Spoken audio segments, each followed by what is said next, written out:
We'll get to that club. And thank you, everyone. This is just fantastic to be here. As I look in, I didn't realise we're going to have all the people up on the other floors. It's fantastic to see you all, and people behind me as well. This is really, really brilliant. I think this is the second biggest audience we've had here since the Queen, the late Queen, opened the building. So it is really, really fantastic to be here. It's great for me to be in Manchester.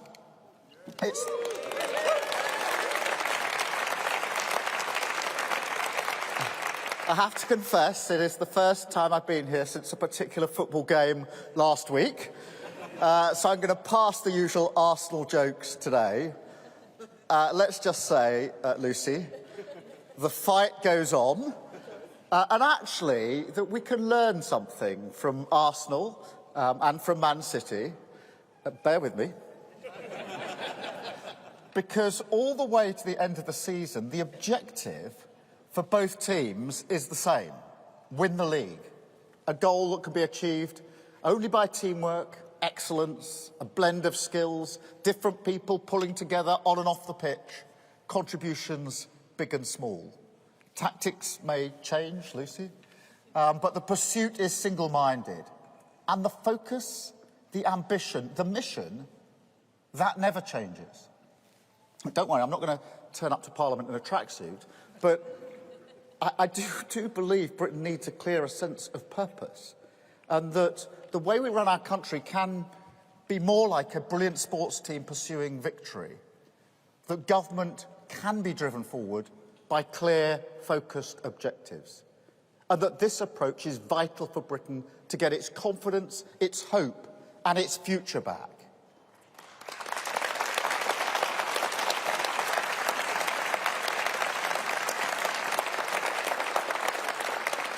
And that's what I'm here to set out today: how a new mission-driven Labour government will end sticking plaster politics, and in doing so, get Britain back on its feet. I will never accept that this country is destined for decline, that our best days belong to the past.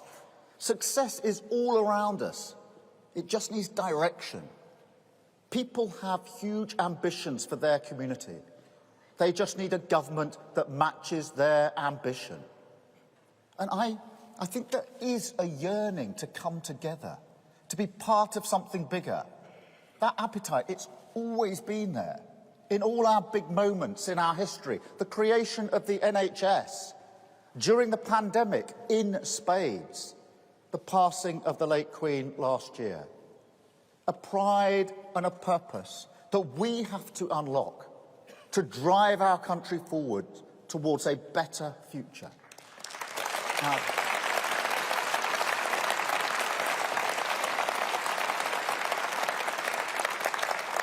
all around the world, countries are gearing up for an almighty race for the opportunities of tomorrow.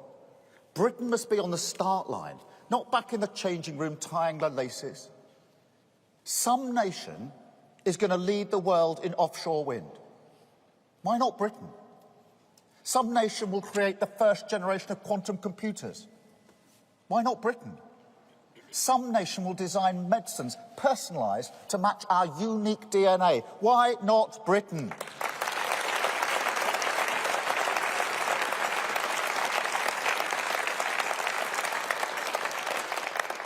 Why not?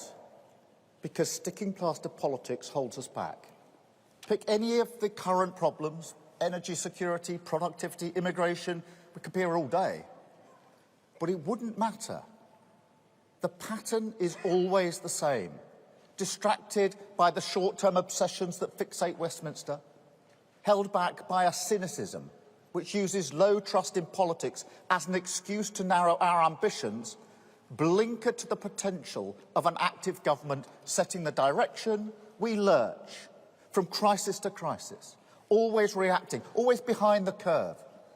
A sticking plaster, never a cure.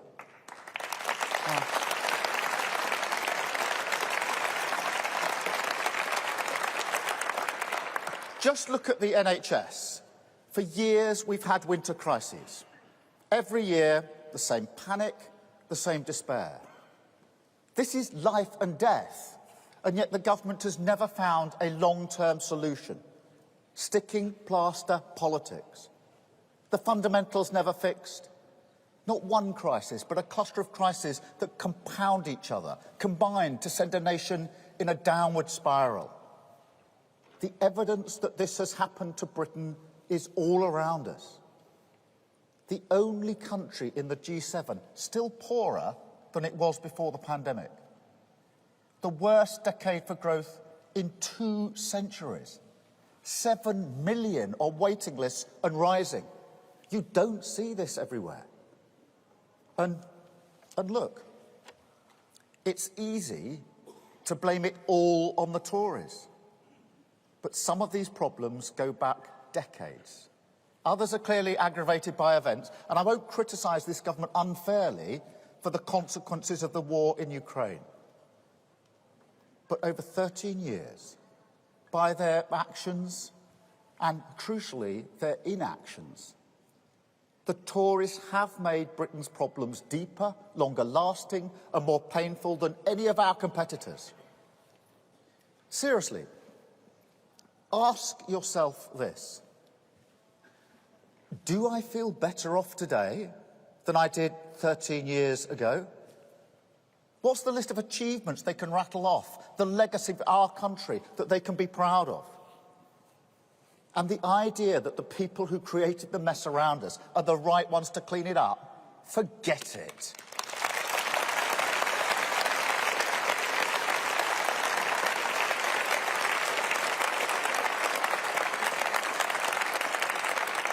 They're devoid of ideas, they're clapped out, they're divided, too weak to challenge the vested interests in their party which hold Britain back. Too closed in on themselves to think big for our country. Britain needs leadership with ambition, belief in the possibilities of the future, hunger to take on the big challenges. This is the case for change. A new government and a new way of governing. Britain needs both. With Labour, Britain will get both.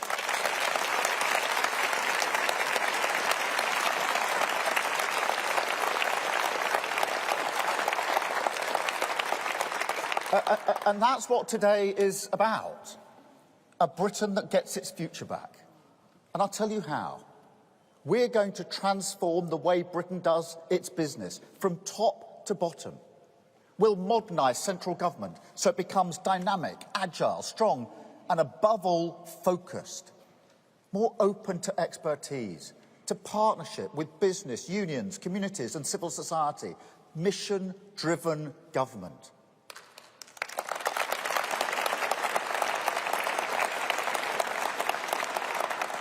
A relentless focus on a clear set of priorities. An answer to the widespread call to fix the fundamentals. A long-term plan to unlock our pride and our purpose. A profound statement of intent. Mission-driven government.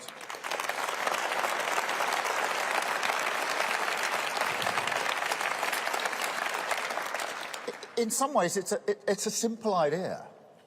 Every business around the world, every organisation has a strategy. A nation needs one too. A plan, a framework, a compass that act as a guide for everything we do. Making clear what is mission critical for my government and what isn't. A clarity that will ruffle feathers across Whitehall and beyond. But one that is necessary. Necessary to build Britain's long-term strength. Necessary to galvanise action for change across the country. Necessary because of what it can give to businesses, families and to working people. Certainty and change. Stability and success. A plan for today and a more secure future. And from this, something even more precious. A Britain once again on the front foot. With a sense of hope, of possibility, of ambition. A Britain that gets its future back.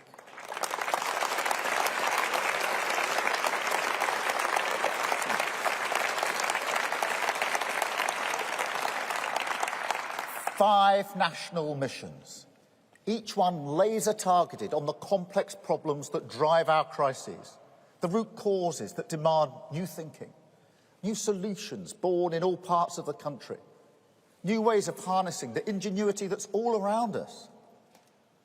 Each mission will come with clear, measurable outcomes, ambitions that won't be overtaken by the future, that raise our sights and, at first glance, seem too bold, invite a sharp intake of breath, a question: can this really be done?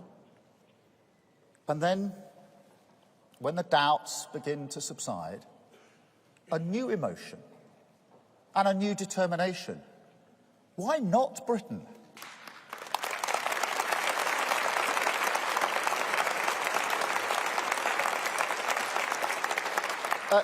Let me give you an example. Zero carbon British electricity by 2030. A huge goal which will allow us to accelerate to net zero. Make no mistake, this goal would turn Britain into a clean energy superpower. It will put us ahead of any major economy in the world. That's a sharp intake of breath, by the way. And look, I'm already talking to CEOs, investors, entrepreneurs, unions, energy workers about how we get this done. The conversation always starts with a shake of the head. This is a bit much, Keir. Clean energy by 2030, that's going to be going some. But when I tell them, here's the ambition, here's the plan, and here's the opportunity for you, there is a powerful urgency to make it happen. But it will only happen with the right building blocks: cheaper bills, real energy security, independence from tyrants like Putin, and an industrial strategy that can win the race for jobs in the green industries of the future. Now, each of our 5 missions will contain this formula: a measurable goal, the building blocks of a clear strategy, and the first steps of a credible long-term plan. First steps like the installation of 19 million homes, like training for people to be heat pump fitters, builders, engineers, electricians, like GB Energy, a new British company that will supercharge our drive for cleaner energy, and taken together lay a new foundation for prosperity in every community. Every community.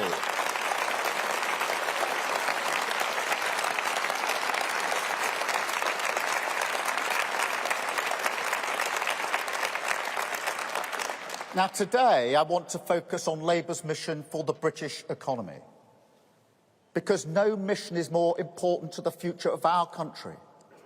Now, in the last year alone, Rachel Reeves and I have met thousands of business leaders, CEOs all over the country, leaders in retail, in hospitality, life sciences, digital, clean tech, the creative industries. We've met workers on the shop floor and those suffering profoundly from the cost of living crisis right across Britain.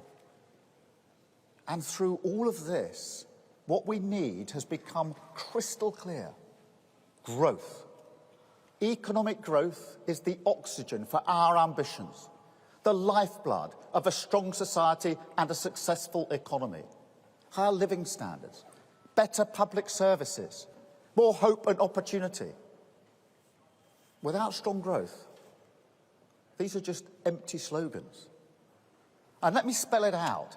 If growth over the last 13 years had been as strong as under the last Labour government, we would have £40 billion extra to spend on schools and the NHS without a single extra penny in tax.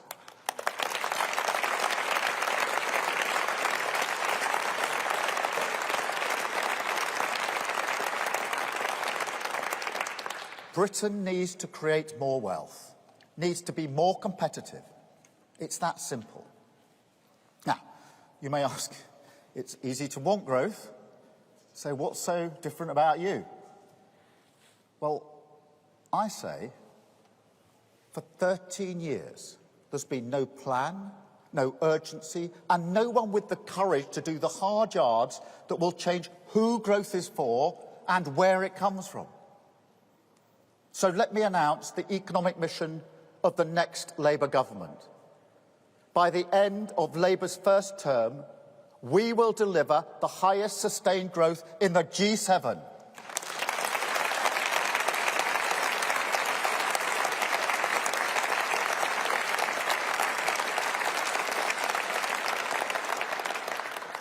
Note that word, sustained. This isn't growth on a graph.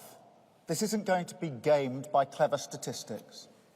This is going to be growth that makes people better off, higher living standards. I want more growth in London. Of course I do.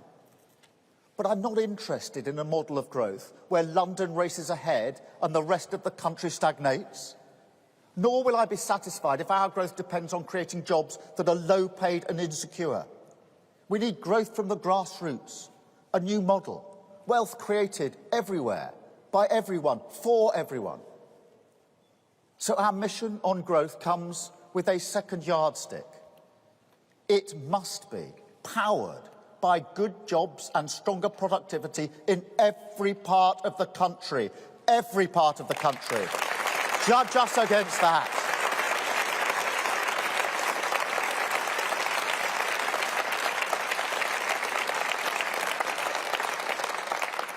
Judge us on our plan. Over the last 3 years, we put the building blocks in place. And we have those first steps, necessary but not sufficient, which can tackle the immediate problems. So when we say growth demands we unlock the potential of every worker, that we'll get Britain back to work and thriving once it gets there, we can say the first steps are reforming apprenticeships, a modern childcare system, and a new deal for working people that will make work pay. When we say growth depends on seizing the opportunities of tomorrow, not falling behind, on embracing technology, innovation, science, we can say the first steps are a reformed planning system, a more powerful British business bank that can support start-ups to grow and scale, and a credible industrial strategy that gets everyone around the table and removes barriers to investment. When we say growth needs an economy that is resilient to global shocks and open to global trade, that means we will use levers like procurement to build up those supply chains that are critical for our security.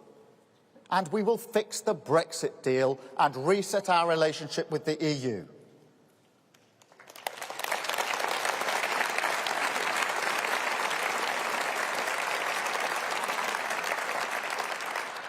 And when we say growth must now be built on the contribution of every community, every region, every nation, that means we'll give communities the right powers for robust private sector growth, to control their economic destiny, stand on their own feet, and put those powers in our Take Back Control bill.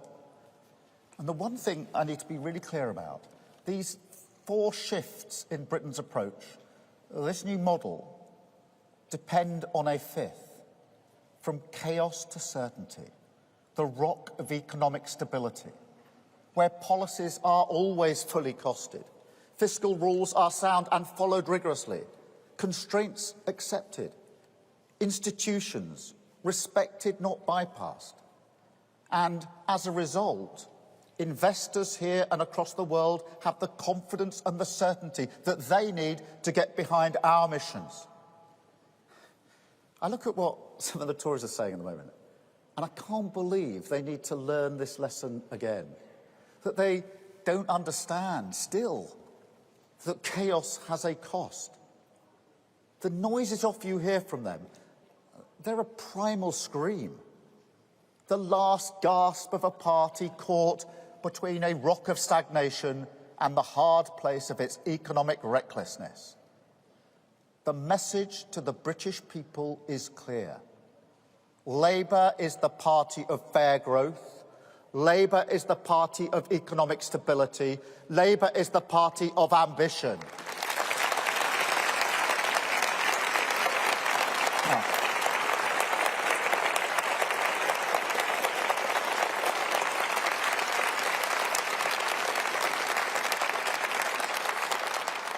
That stability, that certainty, the security of good government must always provide.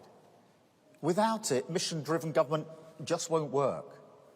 You have to do the basics. Of course you do. I look at a problem like our asylum system, and yes, it needs a solution.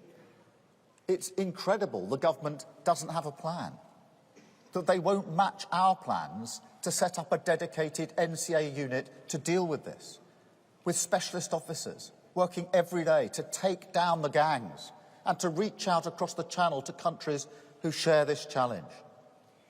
National security at our borders, in our communities, on the world stage, is the #1 duty of government always. That's why I went to see President Zelensky last week, to underline the total solidarity of my Labour Party towards his fight for freedom.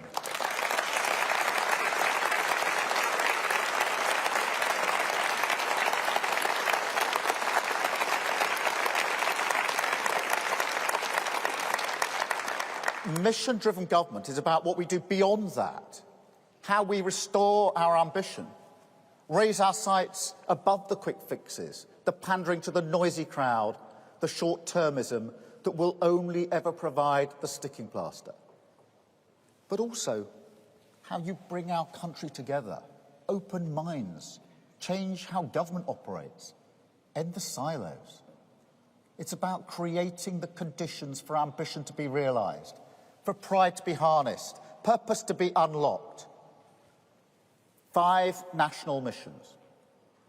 Mission 1, secure the highest sustained growth in the G7, with good jobs, productivity growth in every part of the country, growth that makes everyone, not just a few, better off. Mission 2, build an NHS fit for the future by reforming health and care services to speed up treatment, harness life sciences and technology, reduce preventable illnesses, and cut health inequalities. Mission 3, make Britain's streets safe by reforming the police and criminal justice system, preventing crime early, tackling violence against women and girls, and stopping criminals getting away without punishment. Tough on crime, tough on the causes of crime. Now, you've heard that before, but it's right.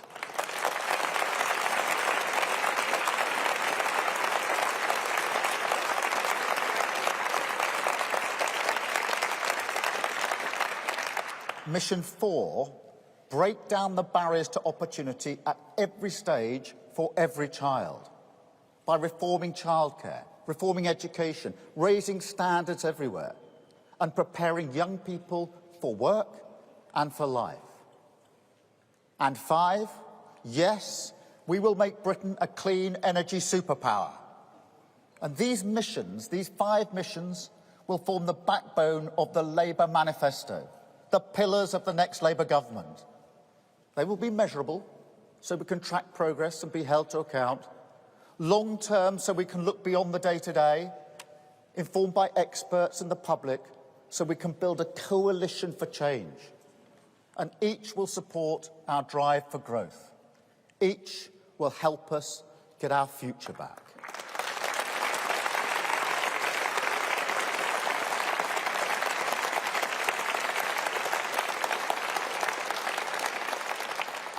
But look, if we're going to make it work, it will need a totally new mindset.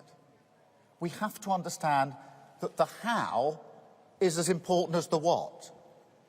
So we're going to ask different questions of public servants and ministers.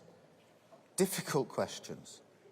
How do we dissolve decision-making to those with real expertise on the ground? How do we bring people affected every day by the issues we must solve into the heart of our decision-making? How do we make sure that our relentless focus on the ends goes alongside flexible, creative and imagination about the means? How do we change incentives so that we embrace technology rather than be afraid of the risks that come with the new? And finally, one more question that draws on my experience running the Crown Prosecution Service. How, in everything we do, can we take a preventative approach, catching problems early before they fester and grow into something more deep-rooted?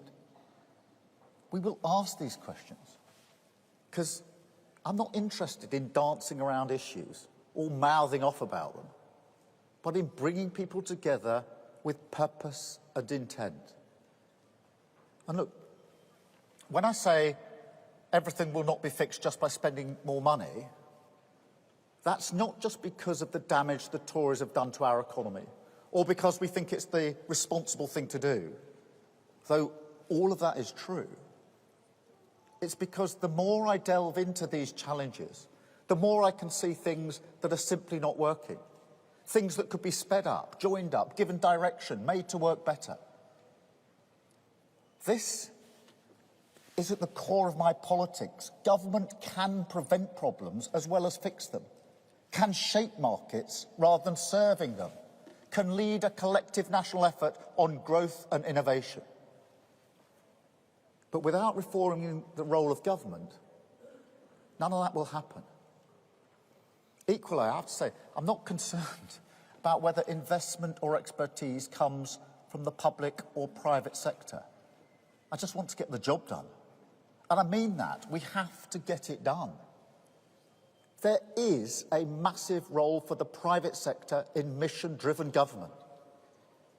But if the aspiration is merely to replace the public sector while extracting a rent, to privatise the profits while socialising the risk, that takes us nowhere. Mission-driven government is a different way altogether. Not state control or pure free markets, but a genuine partnership, sleeves rolled up, working for the national interest. Not command and control, Whitehall knows best, but an approach that understands what national renewal means. Change for all, from all.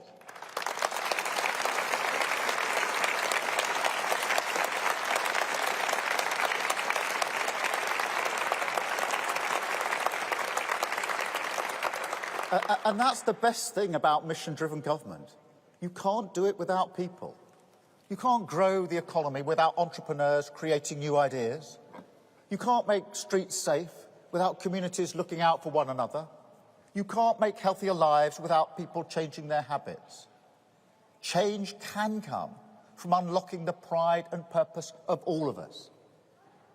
I grew up working class in a small town, and all my life I've seen potential thrown away. People who don't get the respect that they deserve, who feel invisible in their own country. I want a Britain where you don't have to change who you are just to get on. A country where success belongs to everyone and success comes from everyone. A future built by everyone, everywhere. That's what our missions are about. Change from the whole country. National renewal from a new national purpose.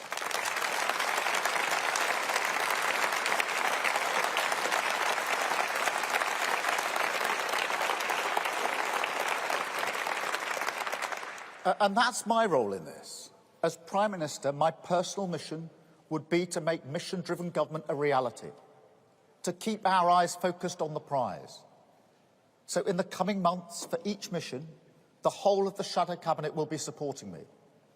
Meeting with experts, yeah, we still believe in them, but also frontline practitioners, the doers, the thinkers, the entrepreneurs, the innovators, the British people. And we're going to ask them, what will it take? What are the barriers? What needs to change to bring these missions alive? And crucially, how do we make these missions a vehicle for hope for you, your family, your community? How do we build a bridge from the Britain we see around us, full of potential but short of direction, to the fairer, greener, more dynamic future our missions will deliver?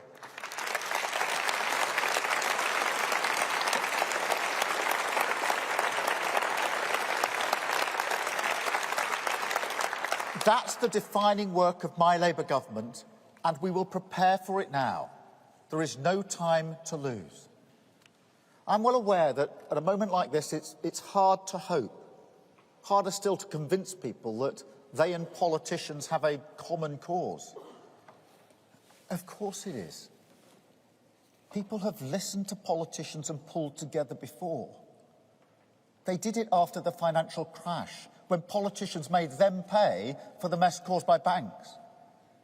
They did it in the pandemic, while the government broke all the rules that they were following. They might even have done it after Brexit. But nobody in charge could find the words to ask. People are entitled to turn around and say, why should we trust you? But I say to them, the change you want, the Britain you want, the better future you want, we can walk towards it together.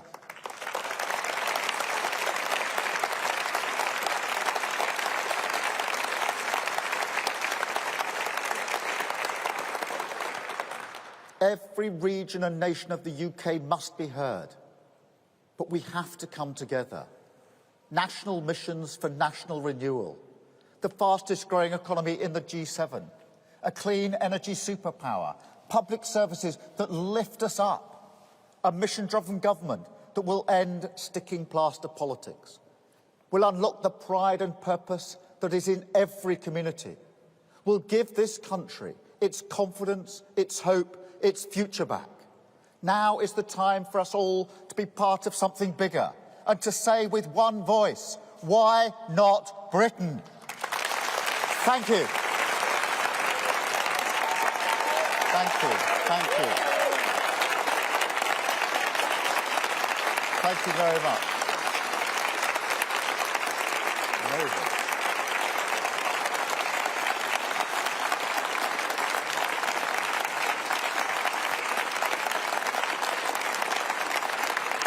Thank you very much.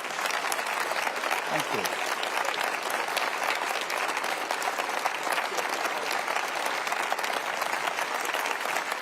Thank you. Thank you very much.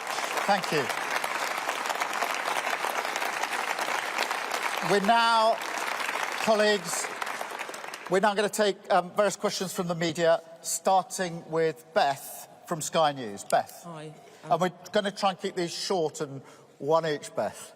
Okay. Thank you. Keir Starmer, you're 28 points ahead in the polls reflecting voter dissatisfaction with the current government. People want their country to work. But can you honestly say that your blue sky thinking, rather than clear specific policies such as cutting working people's taxes or ensuring that they'll get a hospital appointment, is in any way relatable? Does this risk turning off, even angering people that you need to vote for you? And given that you've ditched policies such as scrapping tuition fees and nationalising energy companies, the policies that you won the Labour leadership on, why should anyone believe anything you say anyway? Thank you. Beth, look, thank you for that question. I mean, on this central question, we do tend to go round and round. You're quite right to say, look, what are you going to do about the NHS this winter? What are you going to do about energy bills this spring? And we have to answer that question. I accept that. And that's why we do have answers to those questions, why we were the first to lead on freezing energy bills.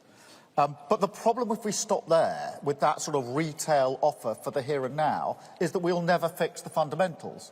And therefore, next year, we'll be back in an NHS crisis. And you'll be sitting here, Beth, and you'll ask me the same question. What are you going to do about the here and now? And probably the year after and the year after. We go round and round in circles, sticking plaster politics. But that's why we've got to fix it. For the NHS, if we don't have more medical students, more nurses and doctors coming through, then we will never get out of this cycle. And therefore, this long term has to be harnessed with the short term missions for a mission-led government. Same on energy, to be perfectly honest. Freezing the bills this year, and then you'll come back next year and say, well, we're going to freeze the bills next year and the year after. And the answer is, we do have to do that. That's why we led on that policy. But we also have to have a better answer for energy security, energy bills in the future. And that's why running towards renewables, having our, net energy by clean energy by 2030 is so important. And that's the frustration. I mean, we've had 13 years of sticking plaster politics. We've had 13 years of going round and round in circles, always ending up in the same place and never moving forward. And this is absolutely needed. And I reject the argument that the public don't get it. Everybody knows in their own life that you do fix a problem when it comes from maybe your pipes or your car or whatever it is. But everybody knows you've also got to fix the fundamentals. Otherwise, you'd just be back in the same place at the end of the exercise. And that's what this is about. And you know, all you've got, you know, from the government, frankly, is sort of short-term promises to clear up their own mess. These are long-term missions for national renewal. Thank you, Beth. Chris from BBC. On the trust issue, look, I think anybody looking at these missions will realise that they're hard thought through, they reflect the really big challenges of the country, and they come, each of them, not just with the mission, which is really ambitious, hard to achieve, but also with the underpinning, the specifics that are needed as to how they're going to be achieved, and actually, for each of them, with the first steps, what are you going to do, as it were, from day one? And we'll set those out, obviously, for the economy, we've already set them out. For net zero, we've set them out, and we'll do that for the other missions. Thank you, Beth. Chris. Thank you. Chris Mason from BBC News. Let's talk about one specific, if we may, about economic growth. What would you do around corporation tax this April? It's due to go up. Should it go up? Plus, if I may, what do you say to those who say, look, you were elected on a particular set of policies for the Labour leadership and you've junked loads of those, so why should we believe what you're saying now is something you'll stick to? Well, Chris, on corporation tax, we haven't opposed the increase in tax. But I have to say, and I think this will reflect anyone who's been talking to CEOs and businesses, as we've been intensely for the last year or two, we've been sitting down and saying, what is it that inhibits growth? How do we unlock this? And I have to say, in all honesty, very few of them say it's corporation tax. Nearly all of them say we don't have the basic security. So global investors, I'm not saying we don't have the money or the wherewithal to invest, that we don't have the ambition. What they say is we don't have the circumstances of stability that would allow us to go forward. And, you know, on a political level, it's quite funny, and we joke about the fact that we've had 3 prime ministers and 4 chancellors and 4 budgets last year. It's become a political joke. For investors, for those people that help us grow our economy, they say, well, just at the moment, I'm not that interested in investing in your country. I don't see the long-term plan. I don't see the missions. I don't see a government that's got the wherewithal to stick to the plan. And therefore, I don't think that these are conditions for growth. And that's what we're driving at here. So, yes, you know, corporation tax is going to go up. But actually, that isn't the thing that most people are talking about. On the programme, I mean, when I stood for leadership of the Labour Party, I ended every single hustings by saying everything you've heard today won't happen if we don't have a Labour government. And therefore, the single absolute mission has to be to get a Labour government. And that's the basis on which I was elected in. The vast majority of Labour members and supporters are 100% behind what we're doing. They really like these missions, and they want us to put them into action and to do what I promised when I stood as leader, which is to take our party from the worst general election defeat since 1935 into a Labour victory, into a Labour government. They desperately want that, because that's the whole point of the Labour Party, to form a Labour government to change lives. Thank you, Chris.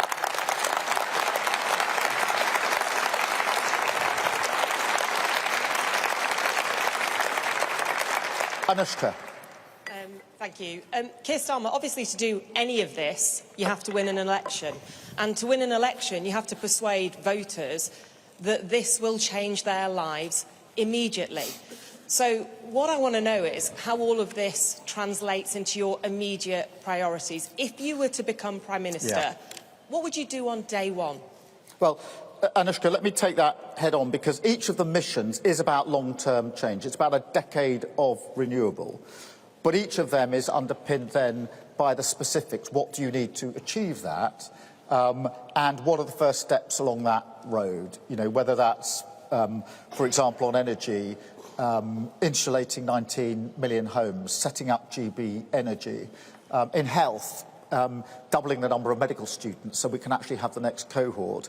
Of course, we also have to have short-term answers. The election's still very likely to be, what are you going to do about bills, particularly energy bills, to which we've got a specific policy, which is the public are very, very keen on. But I do reject this idea that the public somehow don't get it, that you need to fix the immediate problem, but also do the fundamentals. I really reject. I think many people say, of course I want the fundamentals. If you could actually do this, if you've got a plan, and we've lost hope in plans. This is a plan. This is a strategic plan. These are missions for the future. We haven't had that for the last 13 years, and that's a big part of the problem. And therefore, as I say, I don't accept the sort of basic proposition that the electorate will simply say, fix my bills for this year, and I'm not interested in anything else. Of course we need to fix the bills for this year. I get that. I'm not shying away from it. But we also need to fix the fundamentals. Otherwise, what is government for? Just to keep fixing the problems and end up in 5 years in the same place where you started, then another 5, and then another 5, and we don't progress as a nation. And for 13 years, we've been stagnating. We've been in a sort of crouched position where we almost lack the confidence now to even face up to the challenges of the future. We've got to turn all that around. Thank you, Anushka. Andy Bell. Thank you very much. Andy Bell, 5 News.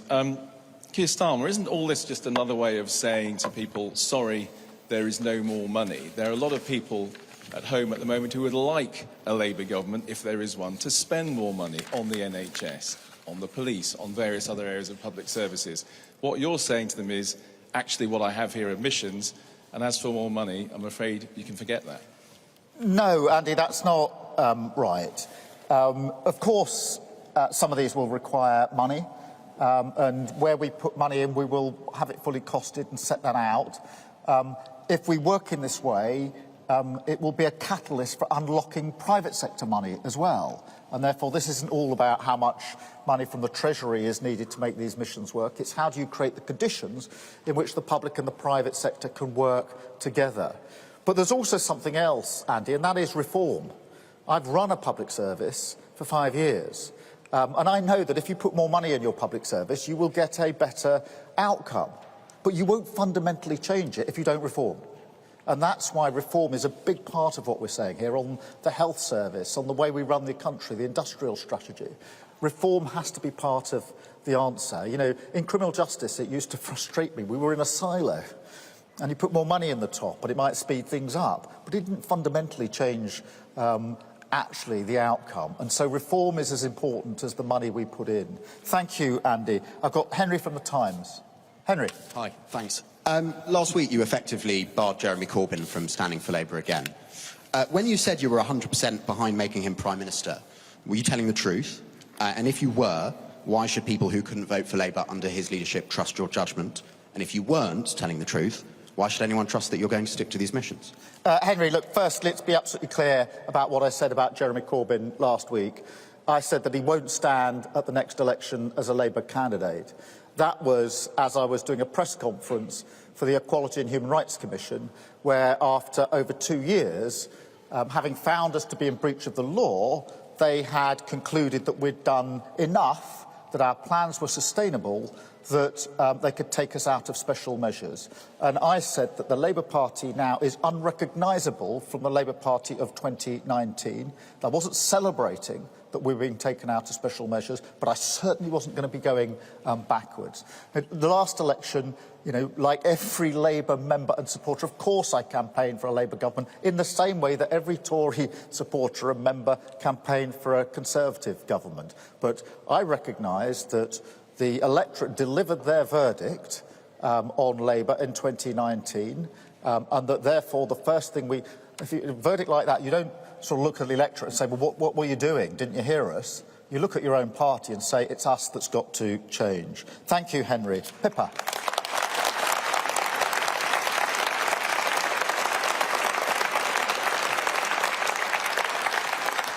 Hi, Pippa Carrera from The Guardian. Keir, you said you want the highest sustained growth in the G7. Brexit has hit economic growth by billions of pounds since 2016. You said today you'd fix Brexit if you get into government, but exactly how? Pippa, firstly, I think we have to confront the fact that the lack of growth in our economy can't simply be put down to Brexit. We've had a problem with growth in our economy since 2010. And a lot of this predates Brexit, and therefore, if we get fixated that Brexit is the only issue when it comes to growth, I think we'll be making a big mistake.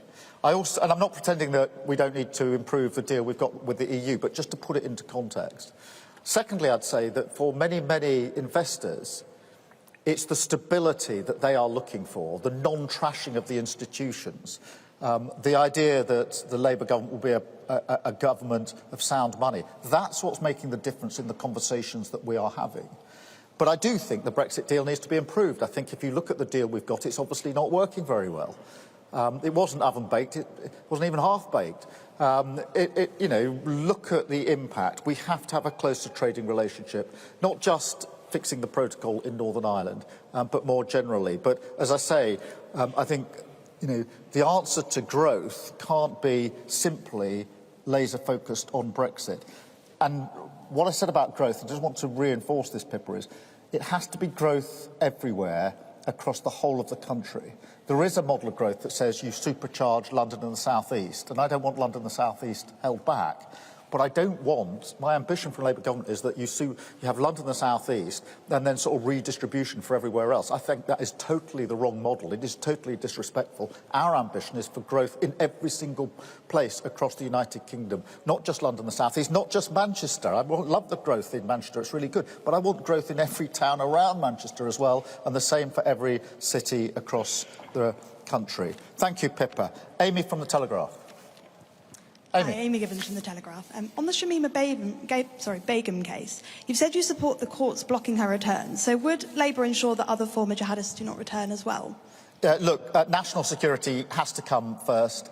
The court has looked at all of the material and come to a very firm conclusion, and I support what the court has done. But under a Labour government, national security will always come first, and that's why in my speech I said that, if you like, the missions sit in a basket of economic stability, of strong borders, but also of strong national security. Thank you very much. David from the Mail. Thank you. You just briefly mentioned the asylum system, but the issue of small boats crossing the Channel doesn't feature as one of your main 5 missions. By contrast, the PM's 5-point plan includes a very clear pledge to stop the boats. What's the thinking behind not making it one of your main missions, given that it's an important issue for voters? Yeah, David, thank you for that question. As I set out in my speech, absolutely fundamental. They are the fundamentals of good government. The mission's about what you do beyond that. But it's absolutely clear you need to have secure borders. And if you're going to have secure borders, you need to have a plan. And we've set out time and again what our plan is. The most important bits being actually getting the asylum system to work, processing the claims. When I first learned that of all the people that arrived by boat in 2021, only 4% have had their claims processed, I was really shocked, and I think anybody else would be really shocked. That's a broken system, broken by this government.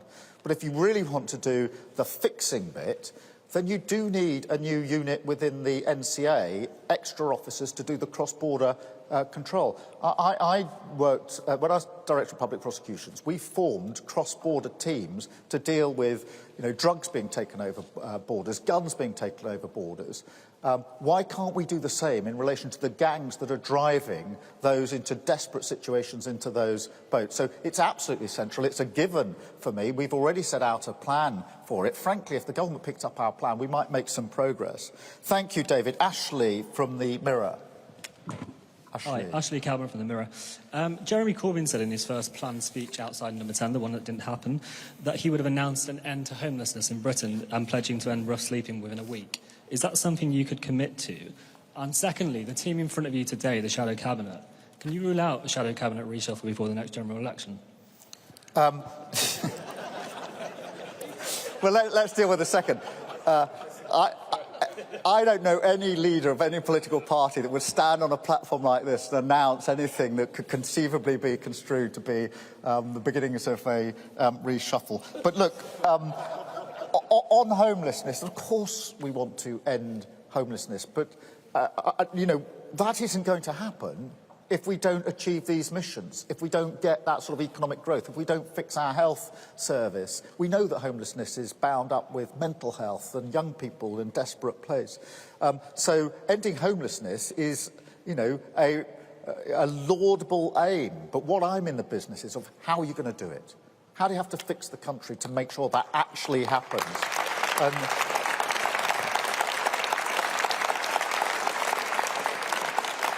And since I'm on this, actually, don't let me go with this, because since I've been in politics, I've met so many people who eloquently describe a problem, brilliantly describe a problem. I want to know how you fix it, how you actually change the country for the better. Roll your sleeves up and have a mission-driven government. And so that's the approach we're taking with these 5 missions. Chloe, from the Eye, Chloe. Thank you, Chloe Chaplin, iNewspaper. You said you want to reform childcare. What is currently under consideration with that? And do you think universal, free or low-cost childcare would be would bring a good return on investment of public money? Yeah, look, on childcare, thank you, Chloe, for that, because it's really important. Because childcare unlocks not just the potential of children, but also the potential of parents, particularly women parents, in order to get back to work, etc., etc. So childcare is central to our missions. It's central to not just removing the barriers to opportunity for every child, but also to economic growth. What we've already committed to is childcare that covers breakfast clubs, the early part of the day. Obviously, you know, that's a first step. There's more that needs to be done, but childcare is central to our plans for all the reasons I've just given. Jack from The Sun. Jack. Hi, Jack. Oh, yeah. Thanks, Sir Keir. In your speech just now and in the questions, you made a big issue of trust. Can we circle back to that? Because many people will watch you setting out your 5 missions today and think, well, hang on, didn't he believe in a second referendum until he was a Brexiteer, and he wanted to make Jeremy Corbyn Prime Minister, as we've heard, until he said that there's no place in politics for him. As we hear today, you now actually believe that Shamima Begum shouldn't come back to the UK.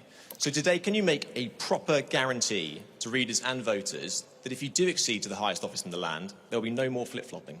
Well, look, Jack, we've got to remember that on things like the second referendum, we've been through 3 years of a parliament that was completely stuck and unable to find a way forward, which didn't have leadership because the Conservative government didn't reach out across the parliament. You had a Prime Minister who had a majority, went to the country and lost the majority, and their whole party imploded.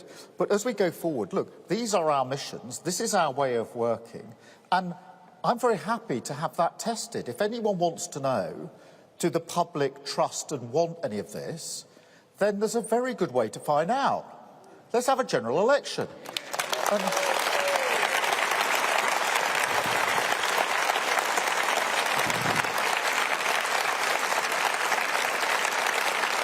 And Jack, I will put my 5 long-term missions for national renewal, a decade of national renewal, up against Rishi Sunak's 5 promises to clean up his own mess. And the public can decide which of those they want. Thank you, Jack. Jennifer from the FT. Hi, Jen Williams from the Jen. FT. Yeah. You talked about not wanting to simply supercharge London and the South East as part of your growth model. For many people, that would sound a little bit like Treasury's sort of traditional way of thinking about things. And Treasury orthodoxy has been criticised as a barrier to growth by everyone from Liz Truss to Andy Burnham. So I wondered whether you agreed that there is a cultural problem in the Treasury, and what would you change about it in order to hit your growth target? And just quickly, would you also consider as part of your growth plan a kind of Joe Biden-style massive injection of state aid to post-industrial areas? Thanks. Jen, look, thank you very much for that question. On this question of growth and where we have growth, this is crucially important, because I think that unless it's growth, economic growth in every part of the country, it is meaningless for millions of people. And until now, most people, when politicians talk about economic growth, think, well, that's all very nice, but it won't be anywhere near me. And we have to change that. And that means that we have to be bold enough to push power and resources and decision-making away from Westminster and Whitehall. That's why we launched the Gordon Brown Commission on the Future of the UK in the latter part of last year. That is about making sure that people with skin in the game make decisions about what happens in their area. The conditionality that comes with that is it's got to come with a plan that's actually going to work, and it can't just push a sort of London-based problem somewhere else. So what I don't want to see in Manchester is Manchester city centre doing well, but the outlying towns not so much, and the versions of this across the country. And so that will only come if we're brave enough to do what we set out in that Commission on the Future of the UK. As for Biden, I mean, Biden is pushing ahead with net zero in a way which is causing the EU and other countries to look up and say, well, how do we, in fact, have our own plans that match that? And what we're setting out today does match that in terms of the ambition. But where there is money, it will be the same old answer from me, which is everything we do will be fully costed, will be set out, but this is not all about public money. If we can't use these missions to unlock the private sector, then they won't work. But that's why we've already been talking to the private sector. I've already had hard discussions with CEOs across the world and in this country. What will it take? What do you want to see from a government that will actually unlock the potential of this country? Thank you, Jen. Joseph from the Manchester Evening News. Joseph, Hi. Now doing Jen's old job. Not quite. So the Manchester Evening News has been campaigning for new rules forcing social landlords to fix damp and mould within strict time limits following the tragic death of 2-year-old Awab Ishaq in Rochdale. Will the Labour Party support our campaign for Awab's Law, which has been tabled as an amendment to the Social Housing Regulation Bill in Parliament? And what would you do in government to make sure that such a tragedy doesn't happen again? Yeah, look, Joseph, thank you for raising that, because I think everybody, when we saw that case, was absolutely shocked. And of course we have to support whatever measures are necessary to make sure that that doesn't happen again. And I hark back to my previous life as a lawyer. I saw, I don't know how many cases where I was representing people in rented accommodation who were putting up with damp, and because we took action, the damp was abated for a bit, but nobody fixed the fundamentals. And so we're back with other cases over and over again. And that's why it has to be part of a mission-driven government to change this. But, Joseph, look, we do support whatever measures are necessary. And then Dan from Politico. Dan. Dan Bloom from Politico. You spoke earlier in the Q&A about a decade of renewal. Apart from your pledge on GDP, which you've spelled out a timescale for, do you need 2 terms to achieve the missions you've set out today, or can they be completed and measured after 5 years? Dan, thank you for that. Look, I'm pretty humble about this.